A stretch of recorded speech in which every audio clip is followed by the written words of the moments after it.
আজ বালাবাতা বাবার ধামে দেখুন কি পরিমাণে বাবার ভক্তের আগমন ঘটেছে। বাবার মন্দিরের সামনে হাজার হাজার ভক্ত লাইন ধরে দাঁড়িয়ে আছে। আজ শ্রাবণ মাসের শেষ সোমবার, এই জন্য বাবার ভক্তের আগমনটা অনেক বেশি। আর আজ সকাল থেকে মুষলধারে বৃষ্টি হচ্ছে, তারপরেও বাবার ভক্তের আগমন অনেক বেশি। সেই সকাল থেকে জল দেওয়া চলছে, আর এখন বিকাল 5টা বাজে, এখনও মন্দিরে সামনে হাজার হাজার ভক্ত লাইন ধরে এখনও দাঁড়িয়ে আছে বাবার মাথায় জল দেওয়ার জন্য।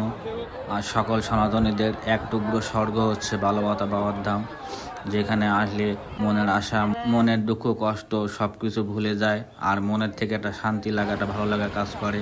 এর জন্য হাজার ঝড় বৃষ্টি হলেও বাবার মাথায় বাবার ভক্তের আগমনটাই অনেক বেশি থাকে সবসময়।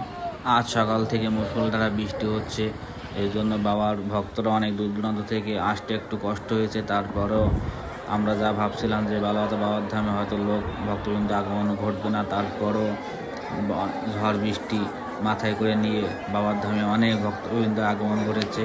আর এখনও প্রচুর বৃষ্টি হচ্ছে, আকাশের অবস্থা খুব খারাপ, তারপরেও বাবার ভক্ত এখনও আসতেছে বাবার মাথা জল দেওয়ার জন্য। আর দেখুন কি পরিমাণে কাদা, আর রাস্তা দিয়েও হাঁটিয়ে যাওয়ার মতো না, মাঠের ভিতরেও অনেক কাদা। এখন আমি যাচ্ছি যেখান থেকে স্নান করে বাবার মাথা জল দিতে যায়, সেই গঙ্গার ঘাটে।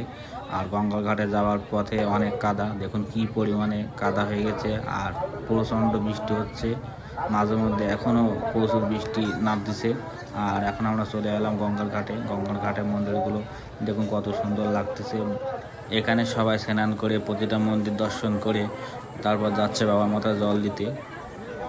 দেখুন সবাই স্নান করে ডাব ঘট সবাই মাথায় করে নিয়ে প্রতিটা মন্দির ঘুরছে, ঘোরার পরে তারপর যাচ্ছে বাবার মাথায় জল দিতে।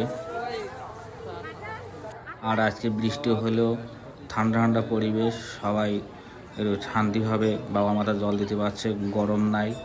গরম না থাকার কারণে সবাই ভালোভাবে শান্তিতে বৃষ্টিতে ভিজে তারপর বাবা মাথায় যাচ্ছে জল দিতে। আর এটা হচ্ছে গঙ্গার ঘাট, যেখান থেকে সবাই পাপ পূর্ণ হয়, স্নান করে তারপর বাবার মাথায় যায় জল দিতে।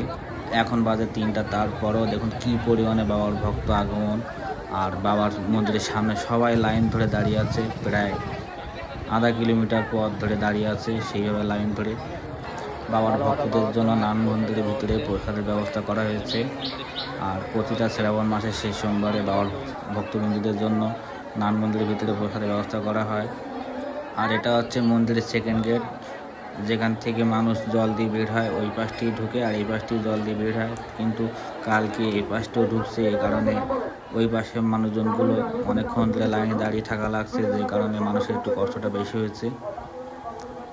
আর আমি দাঁড়িয়ে আছি নান মন্দিরের ছাদে, এটা হচ্ছে নান মন্দিরের ছাদ। এখানে মানুষ অনেক দর্শনার্থী, অনেক ভক্তবৃন্দরা এখান থেকে সবাই ভিডিও করে, ছবি তোলে।